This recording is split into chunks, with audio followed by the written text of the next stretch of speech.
Vous laisseriez pas traîner une pièce d'identité comme ça, sur une table à la vue de tous? C'est impensable. Et pourtant, lorsque on vous demande des données personnelles par mail et que vous répondez par mail, c'est exactement ce que vous faites. Vous laissez traîner à la vue de tous une pièce d'identité. Je m'appelle Antonia Bova, je suis CEO et cofondatrice de Nestor. Nestor, c'est une messagerie sécurisée et conforme aux exigences réglementaires qui va permettre notamment aux entreprises de collecter en masse des données personnelles. Pourquoi des entreprises nous achètent? Pourquoi elles achètent Nestor? Elles nous achètent parce qu'elles doivent échanger tous les jours et collecter des données personnelles. Et dans 90% des cas, et je suis très gentille, elles collectent des données sans faire la différence entre les données qui sont soumises à des contraintes réglementaires et les autres données qui sont importantes pour leur entreprise. Ils utilisent des outils grand public, du mail, des logiciels métiers. Manque de peau, où va la donnée? Où est-elle? Comment est-elle stockée? Combien de fois elle est dupliquée? Est-ce qu'elle est revendue? Ils n'en savent rien. Et c'est ça mon métier. C'est comme ça, effectivement, qu'on est arrivé d'une idée à en faire une start-up sans modèle économique. D'une start-up, on en a fait une entreprise très rentable. Et de cette entreprise très rentable, on en est ressorti 2 produits. Un premier produit qui s'appelait Paperwork, qui équipe à peu près 350 entreprises qui vont de la start-up au groupe du CAC 40. Et un deuxième produit qui s'appelle Nestor, qui est sorti en avril dernier et dans les prochains jours, pour lequel sera annoncée une très belle levée de fonds. Forcément, l'entrepreneuriat, ça part d'une idée. Qu'elle soit bonne ou mauvaise, hein. Moi, pour le coup, je ne sors pas d'une école d'ingénieur. C'est fou, mais c'est comme ça. J'ai fait une fac de droit. J'étais bonne élève, on m'a dit qu'une fac de droit, ça menait à tout. En vrai, c'était super. J'ai adoré mes études et j'ai même continué puisque j'ai eu mon concours de notaire. J'ai fait ce qu'on appelle le CFPN de Lille. Mais à un moment donné, je suis rentrée dans le milieu professionnel. J'ai bossé en office. Et là, je me suis rendu compte que c'était absolument pas fait pour moi, quoi. Personne ne m'avait dit pourquoi j'allais être douée et pourquoi j'allais pas être douée. 2 problématiques. La première, c'est que j'avais pas la fibre notariale, tout simplement. Je m'ennuyais profondément, j'étais pas à ma place. Ça s'explique pas. Et la deuxième chose, c'est que j'étais hyper surprise que entre les outils technologiques qui existaient, qui sont à votre disposition, que vous utilisez déjà tous, et la réalité, il y avait un torrent, quoi. Et je me suis dit, waouh, qu'est-ce que je fais là? Mais en même temps, j'ai eu des idées. J'ai eu des idées de ma profession, effectivement. Je me suis dit, waouh, il y a plein de choses à faire. Et donc, je me suis dit, pas de souci.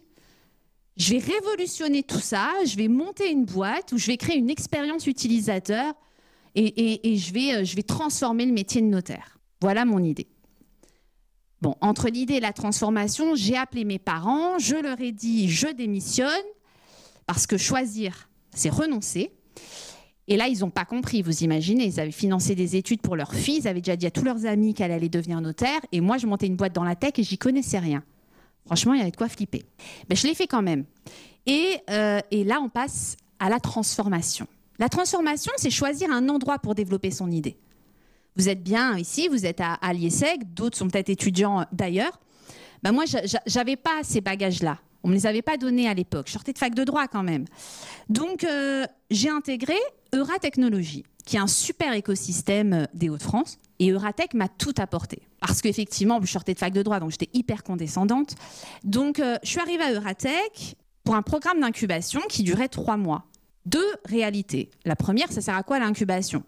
Bien sûr, c'est de passer de l'idée au prototype. Ça, c'est la première chose. Mais ce n'est pas la plus compliquée. La plus compliquée, c'est quoi? C'est de voir si vous avez des gens qui sont prêts à payer pour ce que vous voulez développer. Et là, c'est autre chose. Bon, pour le coup, mon idée, elle n'a pas été très loin, hein. Personne n'était prêt à payer pour mon idée. Donc, il a fallu que je me fasse une raison. Mais j'ai continué. Je me suis dit, c'est pas grave, je vais répondre à une partie du problème d'une autre façon. Et là, on vient finalement la rencontre avec mon associé. Le choix le plus important de votre vie d'entrepreneur, c'est un mariage. Clairement. Dans les bons, dans les mauvais moments, c'est un mariage. Il Il y a autant de boîtes qui se plantent en France à cause de conflits entre associés que de boîtes qui se plantent parce qu'elles n'ont pas assez de clients. Donc imaginez un petit peu. Moi, j'ai eu 2 associés. J'en ai eu un avec qui j'ai pris beaucoup de café, qui me ressemblait beaucoup, qui sortait de fac de droit aussi, qui était avocat pendant 10 ans. Pour le coup, ça a été assez évident. Et comme j'étais pas de la tech, tout le monde m'a dit « Waouh, faut que tu t'associes avec un ingénieur, faut que vous preniez un tech, sinon vous n'allez pas y arriver. » On a écouté les autres, on s'est aussi associé avec un tech. 2 associés, un qui est toujours là, qui s'appelle Maxime, qui est mon bras droit, avec qui je sais qu'on sera toujours associés dans 5 ans, avec qui on passe tous les moments, on est hyper soudés. Et celui où tout le monde m'avait dit « Vas-y, associe-toi ». Qu'est-ce qui s'est passé au bout d'1 an ?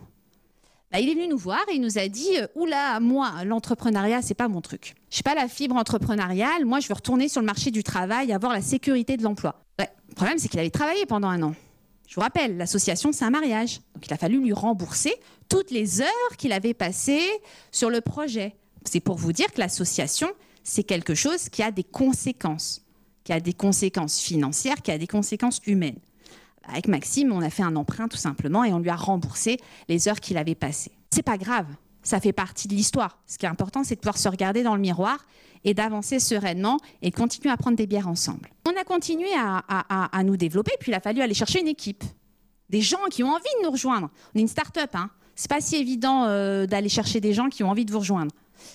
Rappelez-vous, une entreprise, c'est une équipe de football. Il y a 11 joueurs sur le terrain. Chacun sait ce qu'il a à faire. Chacun connaît son poste et c'est parce que justement, on a la bonne équipe qu'on peut performer. Notre équipe, comment on a été la chercher ? Des talents dans la tech, il n'y en a pas, c'est compliqué, ça coûte cher. En vrai, on n'a rien fait d'original.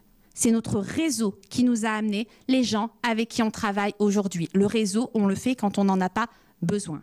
Le réseau, on le fait dans tout ce qui est informel. On a une super équipe, effectivement, qu'on a été chercher autour de nous.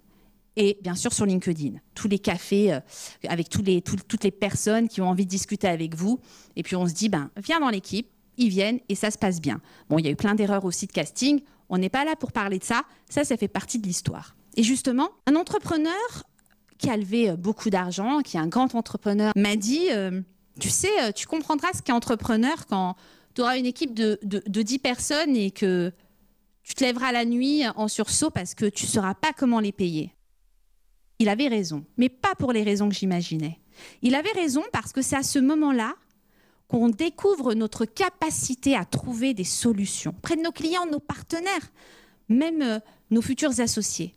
On trouve cette force en nous qui fait que c'est notre boîte, c'est notre bébé et les solutions, elles sont là, elles sont près de nous. Et malheureusement, ça c'est un truc que tous les entrepreneurs vous diront et je vous le confirme, c'est toujours la dernière clé du trousseau qui ouvre la bonne porte. Donc je vous assure qu'il y a un paquet de clés à essayer avant. Ce qui a été le plus difficile dans ma vie d'entrepreneur, il y a une seule chose qui a été extrêmement difficile, c'est la levée de fonds.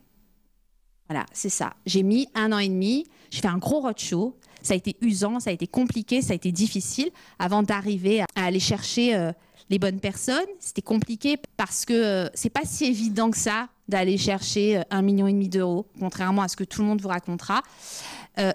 Mais on l'a fait. Mais ce qui était difficile, c'était que à chaque fois qu'on me disait non, il fallait que très rapidement je réagisse et que je m'améliore et que je comprenne. Et puis il y a plein d'entrepreneurs qui m'ont dit ouais, c'est la dernière clé du trousseau qui ouvre la porte. Et finalement, c'est vrai.